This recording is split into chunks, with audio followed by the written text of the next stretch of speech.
Hello, I'm Massimo Merro, and this is a joint work with Ruggero, Lanotte, Andrei, Munteanu, and Simone, Tini. The goal of the paper is to define metrics to estimate the impact of cyber physical attacks. These are the kind of attacks targeting industrial control systems since more than 10 years. Basically, they are cyber attacks whose goal is to reach the core of the system, the physical process, and bringing the physical process, or also called the plant, into an unsafe or incorrect state. Just to understand what is the core of those systems, well, it's a situation like that. You have a physical process evolving and governed by a controller, the logical component.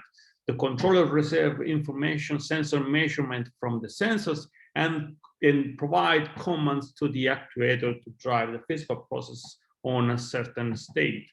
And the kind of threats you may have in that situation, and so the attacker may manipulate both sensors and actuator, it may manipulate network, or even the controller injecting malware, as it was for Stuxnet, for instance. In that situation, it's really important to do risk assessment, understanding both the possible attacker's goals and the severity of the damage inflicted when such goals are achieved. For doing that, it's really important to have impact metrics. So metrics to quantify the perturbation introduced by an attacker in both the physical and the logical behavior of the target system. And that is, that's the question in this paper is, can we use formal methodologies for defining impact measures? We provide a proposal. Well, supposed to have a cyber physical system, equipped with an intrusion detection system, and exposed to a specific attacker. We provide two metrics to estimate the impact of that attacker on that cyber physical system. We rely on three technical definitions. The first one is a probabilistic operational semantics of the system under attack. The second ingredient is what we call a weighted attacker goal indicator, a set of weighted attacker goal indicators. So indicator denoting at runtime how close is the attacker in reaching those goals. And of course, those goals are weighted, depending, indicating how bad is the goal. Finally, we have a detection policy that, given an alert signal provided by the intrusion detection system at runtime and the goal indicator, return a statically determined estimate of the attacker progress with respect to the goal. Of course, for goal achieved in a stealthy manner where the IDS doesn't say anything, the detection policy provides little information. In that setting, we define two metrics, one for average false negatives and the other one for average false positives in the system and attacks for a precise attack window. The main, understand what they do. Well, false negatives basically measure the effectiveness of the detection mechanism, the intrusion detection system working in runtime, and the detection policy defined statically. Well, in terms of the deviation between the actual damage on those goals with respect to those goals and the estimated attacker's progress defined by the detection policy. This is a probabilistic definition, so there are probabilistic features, like the severities of the goals and the probability that the attacker really achieved that goal. Intuitively, they return a number between 0 and 1, and when this number is 0, the detection mechanism is highly effective in the detection. When this number is between 0 and 1, it actually is close to 1, while the detection mechanism underestimates the progress made by the attacker in order to reach that goal. As you may expect, of course, you may have a very aggressive detection mechanism, very effective, but scarcely precise. That's why you need another metric measuring false positives. So the precision of the detection mechanism in terms of the deviation between the estimated attacker progress and the actual damage with respect to goals you are interested in. Again, this is a probabilistic definition, and this is a number between 0 and 1.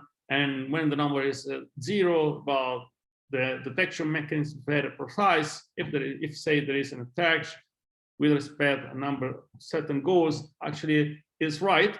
But when this number is close to 1, well, the detection mechanism does overestimation of the progress of the attack, saying, the attacker is very close to the goal, actually it's not. Again, you can have a very loose detection mechanism, but scarcely effective. Well, the main result is that these two metrics are compositional with respect to the notion of compositionality that I'm going to give you.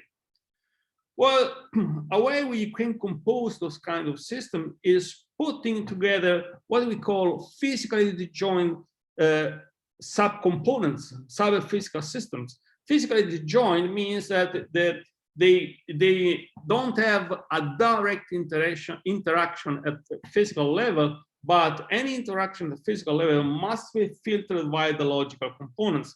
Say, this may be a tank system, and any movement of water between one tank to the other should be commanded by the controllers. And then on top of that, of course, we can put supervisor level.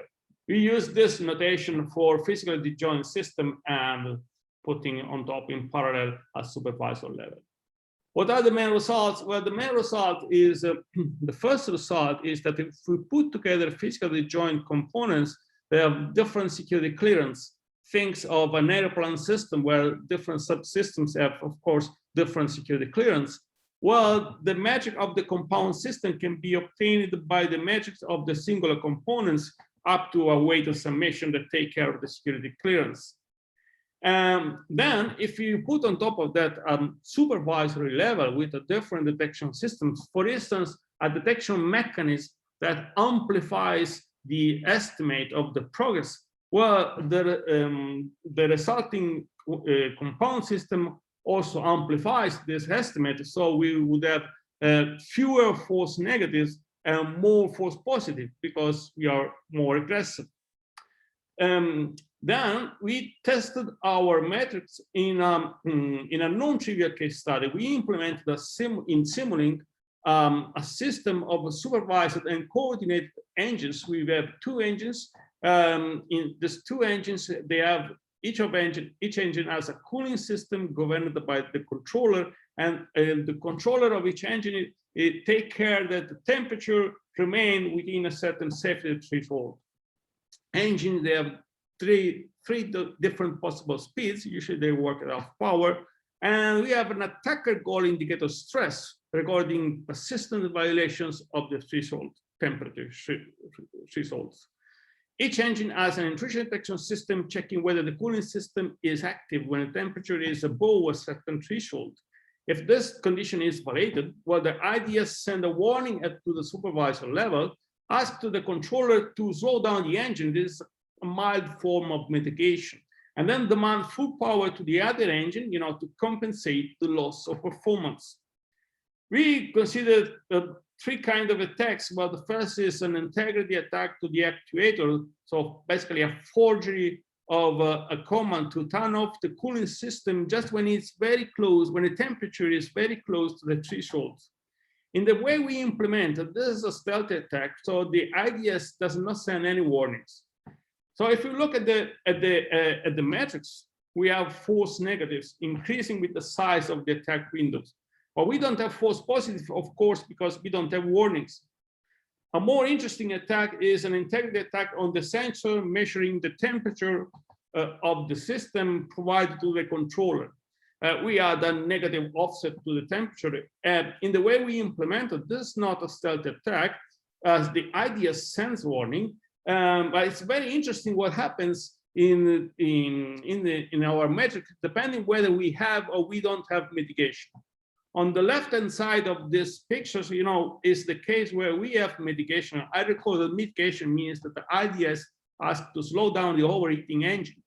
Well, in that case, we have a very limited number of false negatives, but interesting, we have 10% of false positives. And this is a nasty thing an attacker may do to induce system engineers to widen up the IDS threshold. On the right-hand side, where mitigation is removed, the number of false negatives explode. Of course, we can consider also situations where we have different attacks on different engines, and we can compose the result using our compositionality results. Concluding, our future work is to improve the computational efficiency of selecting traits via Monte Carlo simulation methods, working up to a certain accuracy, and working also with systems which do not complain with our definition of compositionality. Finally, we also would like to move from probabilistic to statistical impact metrics, using on real system where they're using existing datasets, as is the case of the SWOT system in Singapore, where they have a dataset of the system with and without attack. Well, thank you for your attention.